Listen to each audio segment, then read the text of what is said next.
Em nome do Pai, e do Filho e do Espírito Santo. Amém. Louvado seja o nosso Senhor Jesus Cristo. Querido irmão, querida irmã, nós nos encontramos no 12º domingo do tempo comum. E aqui, no Evangelho de São Lucas, no capítulo 9, nós temos as grandes perguntas que o Senhor dirige aos seus discípulos, seus apóstolos. Quando lhes pergunta e faz apenas duas perguntas. A primeira é: quem diz o povo que eu sou? Então, após as respostas, dentro de toda a imaginação fértil do povo, dentro daquilo que imaginavam ser das respostas que poderiam dizer quem seria Jesus, o Senhor então faz uma outra pergunta.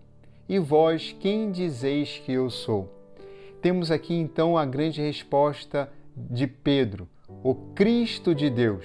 É a partir dessa revelação que o Senhor vai dizer sobre o Filho do Homem. O Filho do Homem que deve sofrer, ser rejeitado, morrer e ressuscitar. Quando Pedro nos diz a grande resposta, São Pedro então nos fala, cheio do Espírito Santo, a respeito de quem é Jesus, o Senhor complementa diante da sua identidade, então Cristo de Deus, o enviado Messias. Nós temos então a missão de Jesus. Então a missão de Jesus é passar por esta experiência de sofrimento, mas alcançar a vitória. Vejam, sofrer, ser morto, sofrer, ser rejeitado, ser morto e ressuscitar. Muitas vezes nós nos prendemos no processo, no caminho do sofrimento, da paixão, e esquecemos a finalidade de tudo pelo qual passamos, no sofrer. E este sofrer ligado ao segmento de Jesus é a ressurreição. Então nós temos a certeza da ressurreição do Senhor, que passou por todo o sofrimento. Temos a certeza que Ele, ressuscitado vivo, também nos convida a estar perto dele. Sim, o Senhor também nos chama de alguma forma para fazermos o mesmo caminho, passarmos pelo mesmo caminho pelo qual Ele passou, fazemos a mesma passagem que Ele. E é assim que o Senhor, não apenas tendo a sua identidade revelada, revelando-nos então a sua missão, nos faz este grande convite. Se alguém quiser me seguir, então aqui temos 3 passos. Renuncie a si mesmo, tome a sua cruz e siga-me.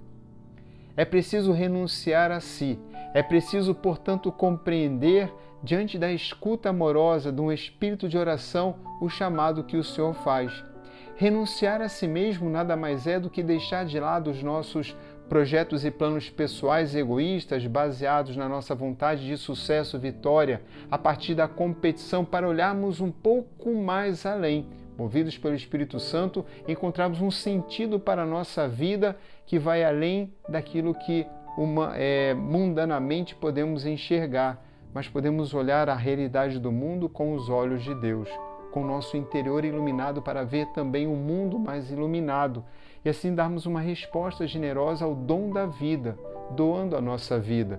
Encontrando o sentido da nossa vida, não vivemos apenas para nós mesmos, para nos protegermos, cuidarmos de nós e nos realizarmos, mas entender que o sentido está fora de nós, nos leva para além de nós mesmos. É o sentido que nos leva para o amor, para o serviço, para o grande caminho da construção, da criatividade, da transformação do mundo para o bem de todos, para o amor, o cuidado com o outro, e não apenas o cuidado consigo mesmo, o cuidado do outro, encontrar o sentido nesta vocação maior de todos, que é amar, mas não amar apenas no sentido humano, mas com o poder de Deus, com o dom da caridade, com a virtude teologal da caridade. Amar com o mesmo coração de Jesus, amar com o poder, a presença e a ação do Espírito Santo. Renunciando a nós mesmos, podemos, portanto, aceitar a cruz de cada dia, os desafios próprios do serviço de amar. É impossível amar e não sofrer. É próprio do amor o sofrimento.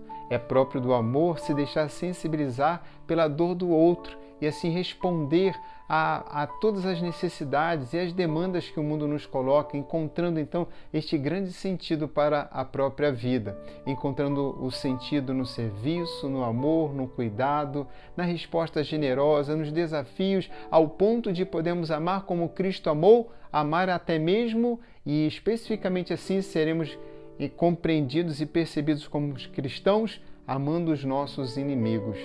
Sim, é verdade. Esta grande graça é profetizada já em Zacarias. Zacarias vai falar do espírito de graça e de oração.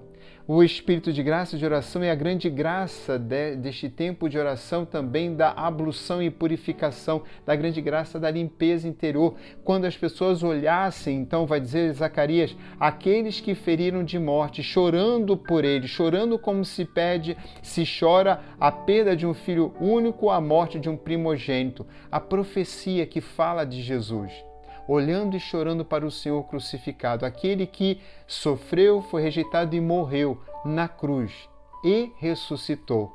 É ali, neste espírito de oração, que temos o nosso coração purificado para podermos amar. Portanto, renunciando a nós mesmos e, nessa renúncia, aceitando a cruz de cada dia, é que podemos seguir Jesus de perto, os passos de Jesus, semelhantes a Jesus, tendo sentimentos do próprio coração de Jesus. É assim que o Senhor nos torna a todos um só povo, onde não há mais, existem as diferenças, mas não existe nesta distinção a discriminação, a separação. Formamos um só corpo com todas as diferenças, é o que nós encontramos na segunda leitura, quando São Paulo escreve aos Gálatas: sois filhos de Deus pela fé em Jesus Cristo. Se neste segmento, para seguir Jesus, ou seja, entendemos que para seguir Jesus é necessário ter o Espírito Santo de Deus, é necessário passar pela experiência de crer em Jesus, Jesus vivo e ressuscitado, na força do Espírito Santo, seguindo de perto como filhos de Deus, semelhante a Jesus, cada vez mais a sua imagem e semelhança. É assim que podemos, então, encontrar este grande princípio de comunhão, comunhão na diferença. Filhos de Deus pela fé em Cristo, batizados em Cristo, revestidos de Cristo. É assim que judeus, gregos, escravo, livre, homem e mulher, somos todos um só em Jesus Cristo. Todos um só com este único movimento interior, esta grande intenção, em tudo fazer a vontade do Pai.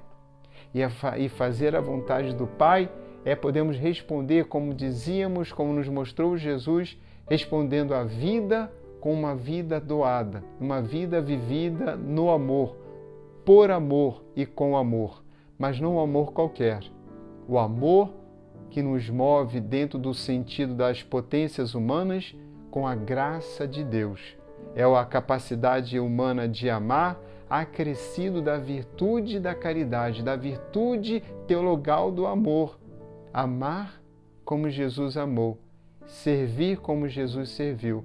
Sendo assim como filhos de Deus, nós podemos segui-lo de perto, renunciando a nós mesmos, tomando a nossa cruz de cada dia e tendo a certeza da ressurreição, revelando assim ao mundo, pelo nosso amor e nosso serviço, que o Senhor está vivo e ressuscitado, e convida a todos essa grande experiência, transformar o mundo, não a partir da violência, não da foice, nem de martelos, não de ideologias, mas pela prática sincera, humilde e discreta do amor.